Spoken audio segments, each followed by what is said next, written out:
பேசுறதுக்கு ஒரு நர்த்தர் நல்ல ஒரு ஆள் இருக்கார். யாருன்னா நம்முடைய தேவன். எப்போ கூப்பிட்டாலும் செவி கொடுப்பார். நீங்க ஒவ்வொன்றுக்கும் ஜெபம் பண்ணி பாருங்களேன். ஸ்கூலுக்கு கிளம்புறீங்க, ஆண்டவரே எனக்கு ஆசீர்வதியும், அதனால எனக்கு அப்படியே மகிமைக்காக வாழ கிருபை தாரும். அங்க போய் இறங்கிட்டீங்க, எல்லாம் பரமதம் பேசுறாங்க. ஆண்டவரே இந்த நாளையும் சித்தம் போல நடத்த கிருபை தாரும்.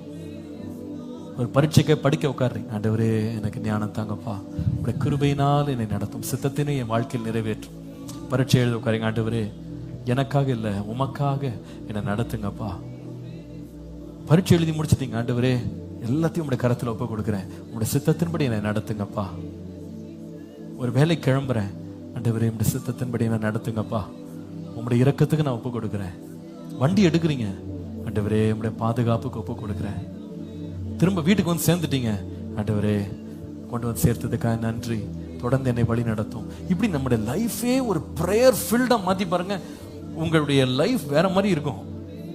நான் சொல்லுவேன், நீங்க எதை பத்தியும் கவலைப்படவே மாட்டீங்க, தைரியமா இருப்பீங்க. கிடைத்தது கிடைக்காதது, வந்தது வராதது, I know I've given it to the Lord, அவருடைய சித்தத்தின்படி அவர் நடத்தட்டும், விட்டுருவீங்க. நீங்க கவலையே பட மாட்டீங்க, பயப்படவே மாட்டீங்க, எதை பத்தி நீங்க பயப்பட மாட்டீங்க. ஏன் தெரியுமா? என் தேவன் பரலோகத்தில் இருக்கிறார், என் சத்தத்தை அவர் கேட்கிறாரு, அவருக்கு பிரியமானபடி செய்வார். நானும் என் பிரியத்தெல்லாம் அவருடைய கரத்துல என்ன பண்ணிட்டேன், அப்படியே ஒப்பு கொடுத்துட்டேன். எனக்காக நான் வாழல, அவருடைய சித்தத்தை நிறைவேற்றக்கா நான் வாழ்றேன் இல்லையா?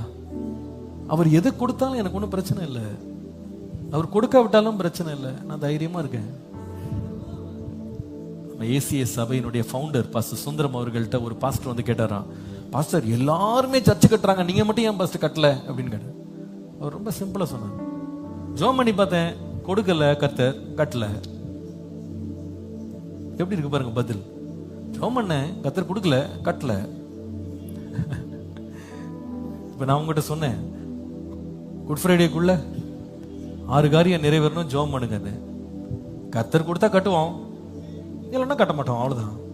என்ன பாஸ்டர் நினைக்கலாம் ஜோம் பண்ணோம், என்ன பாஸ்டர் மேல கான்கிரீட் போடலையா, கொடுத்தா போட்டிருப்பேன், கொடுக்கல போடல, அவ்வளவுதான், முடிஞ்சு போச்சு. அதனால ராத்திரி படுக்கும்போது நிம்மதியா தூங்குறேன். ஆண்டவரே உங்களுடைய சித்தமா இருந்தா கொடுங்க, நீங்க கொடுத்தீங்கன்னா என்ன செய்வேன், கட்டுவேன். உங்க வாழ்க்கை அப்படியே வாழ்ந்து பாருங்களேன், பயப்படவே மாட்டீங்க எதை பத்தியுமே. ஏன்னா என் விண்ணப்பத்தை கேட்கிற ஒரு கர்த்தர் இருக்கிறார், அவருடைய சித்தம் பரலோகத்துல நிறைவேறிடுச்சுன்னா இந்த பூமியில நிறைவேறதுக்கு நான் என்னை அர்ப்பணிக்கும் போது அதை நிறைவேற்றி முடிச்சிருவாரு. அதனால கவலையே பட மாட்டீங்க, பயப்படாதீங்க, எதை பற்றியும் பயப்படாதீங்க. My God is a prayer hearing God, is a prayer answering God.